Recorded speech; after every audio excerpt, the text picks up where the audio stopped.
మొత్తానికి అలా జరిగిందిరా. అవును నిజమే. ఆ అమ్మాయి మూగదే. రేపటికి ఆర్డర్ పెట్టి ఎంత మోసం చేశారా? నీదేరా డైలాగ్, నీదే కదా. మాకు ధర్మ సందేహం వచ్చింది నాయన.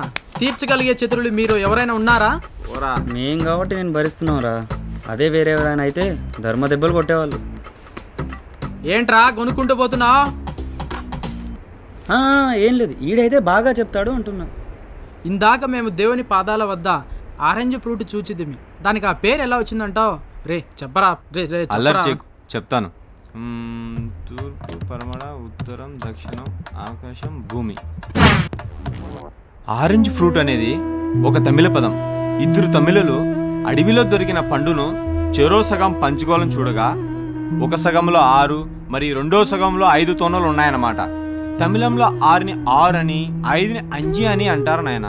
నాకు 6 నీకు అంజి అని ఇద్దరు గొడవ పడుతున్న సమయంలోనే దానికి ఆరెంజ్ ఫ్రూట్ అని నామకరణం చేయబడింది.